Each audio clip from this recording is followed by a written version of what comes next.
Hey, what's going on, comic fans? Mr. Q Comics back with some more show and tell. All right, today I've got part two of the haul I had in Western New York. I was out there for a business trip.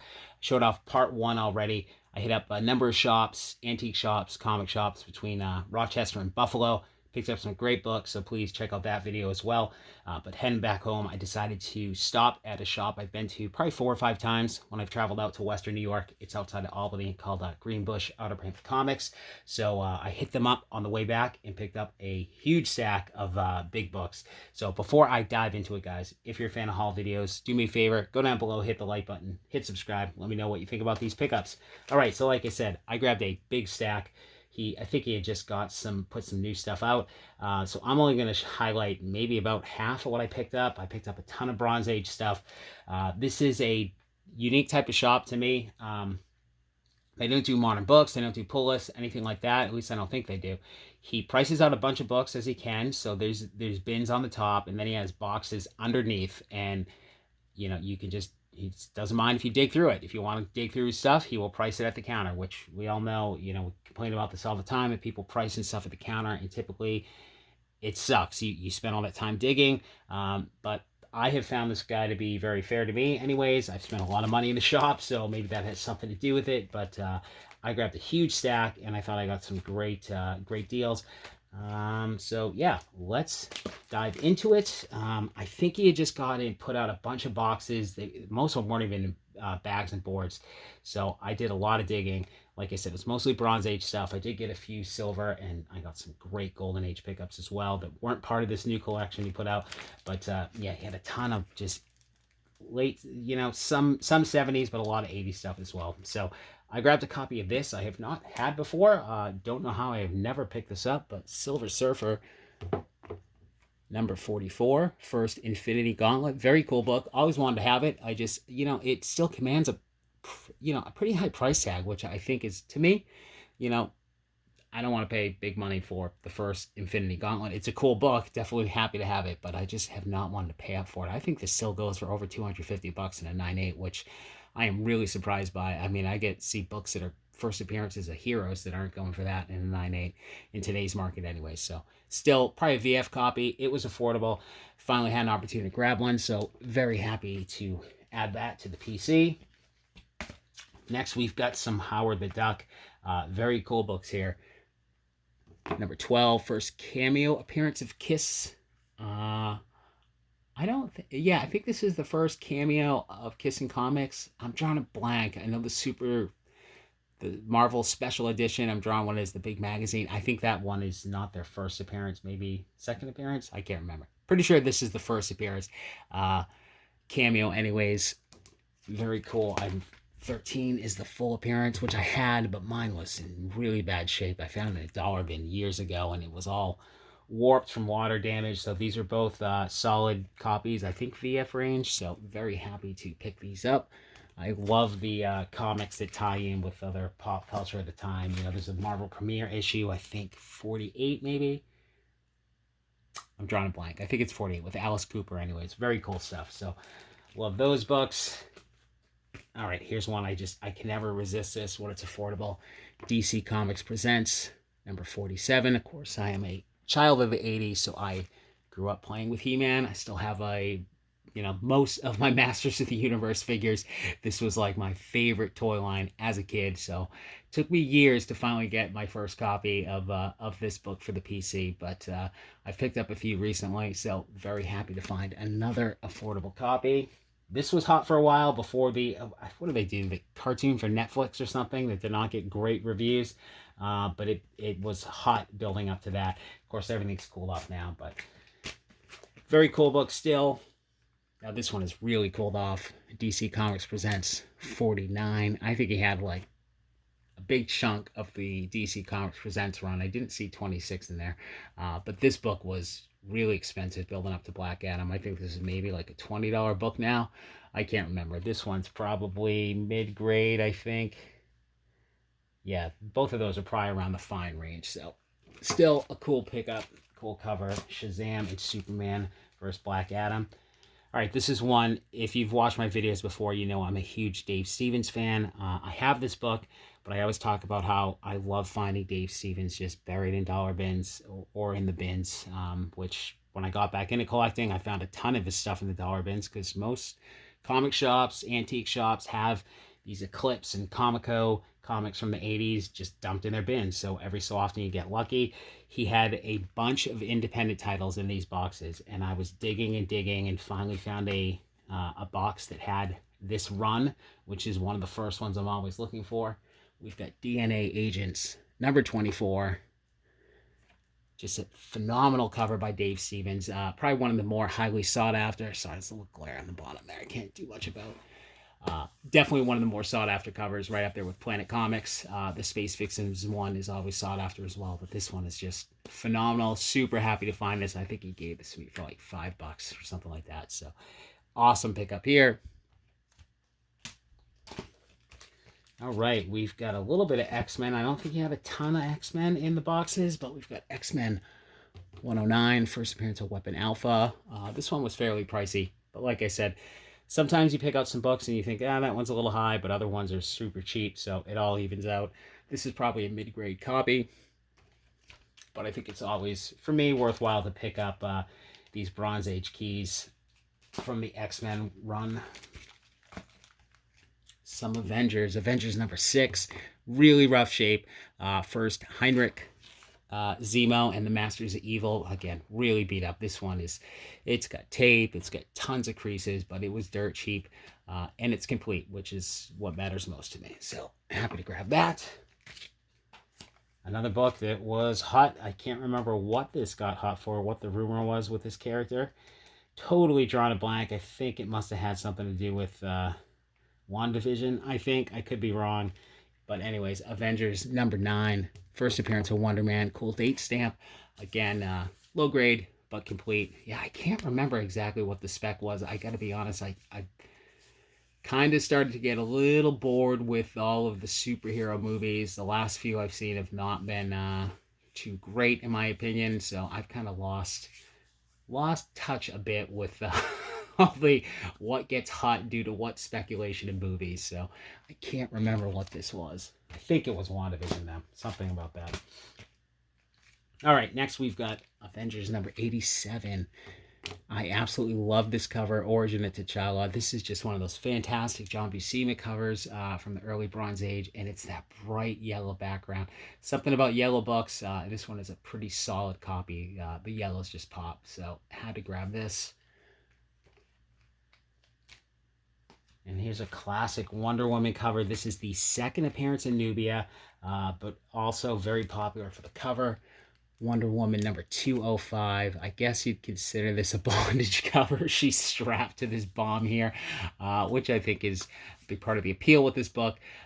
So I had to pick this one up. I think I've got a little bit better copy. This is probably mid-grade. A lot of this stuff was kind of in the mid-grade range. Like I said, a lot of these books were not in bags or boards, so I think this one was. I think this was separate from his other collection, but still very cool pickup.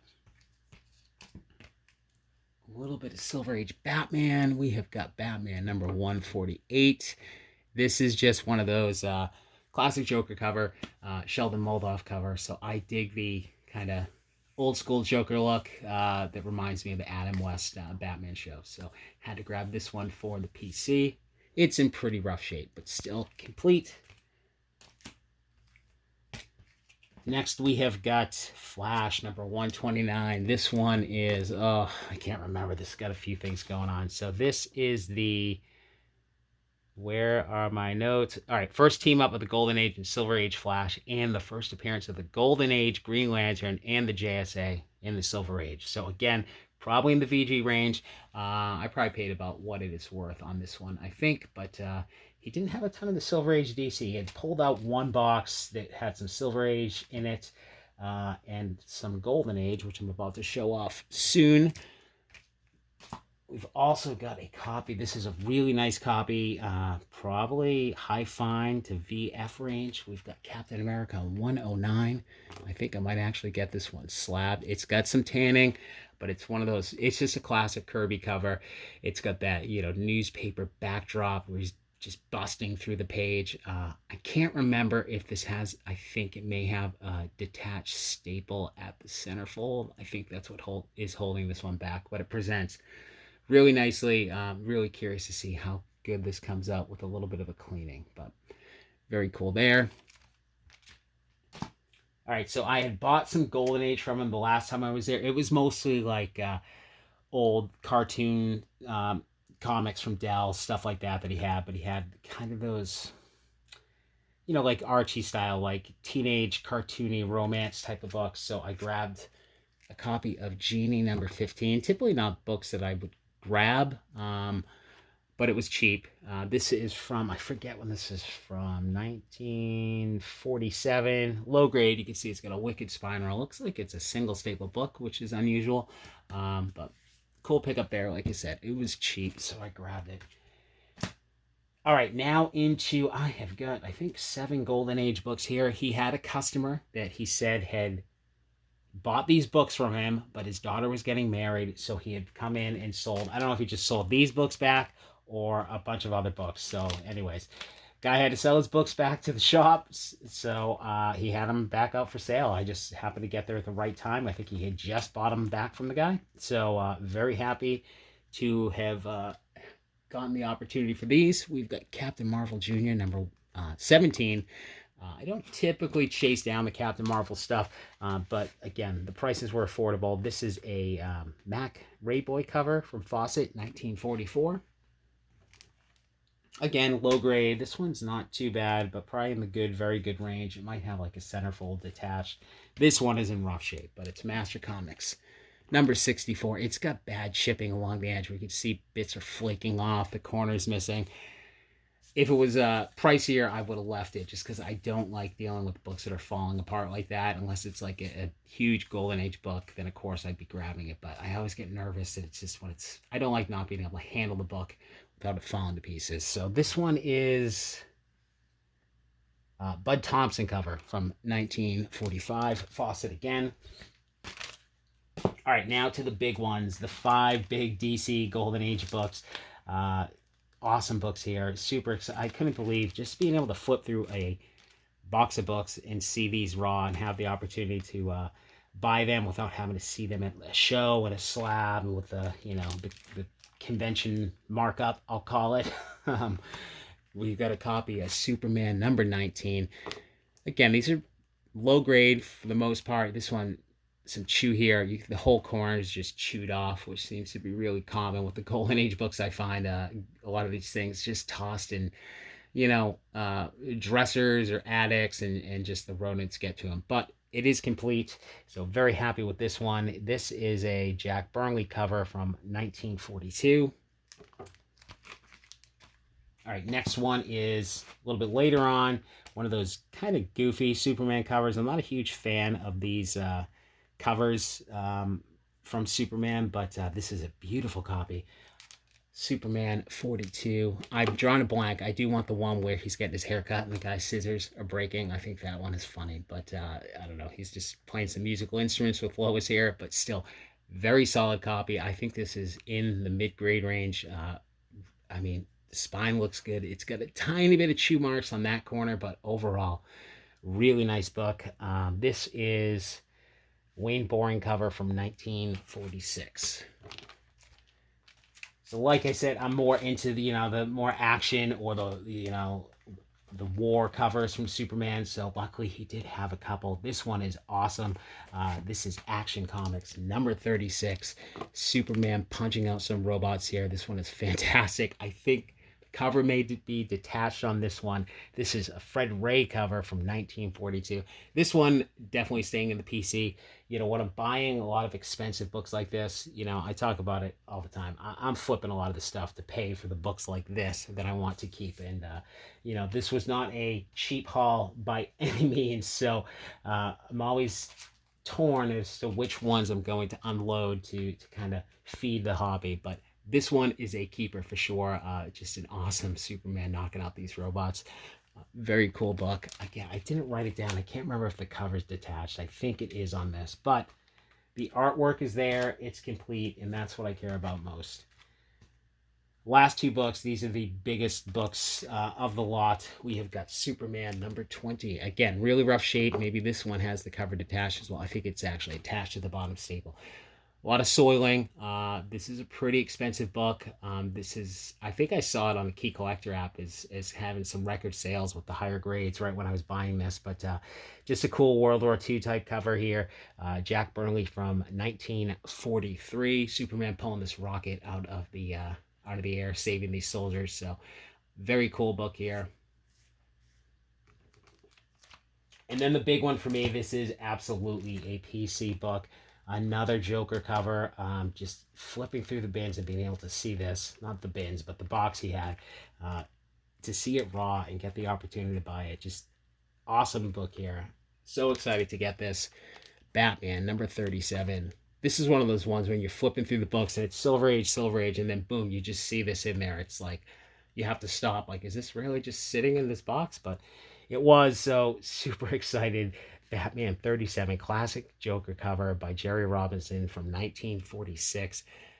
Artwork is beautiful. The big flaw with this one, it's got some chew mark. Sorry about the glare. You can probably see it on the spine there, but it's complete. But it's a pretty significant, I'm knocking my camera all over here. Significant chew mark right there. But overall, absolutely gorgeous book. Prices were fair, like I said, so not cheap, but fair. Very happy to have these. So that is it for the haul, guys. Again, if you're a fan of these types of videos, do me a favor, go down below, hit the like button, hit subscribe. Let me know what you think, and I will talk to you guys soon.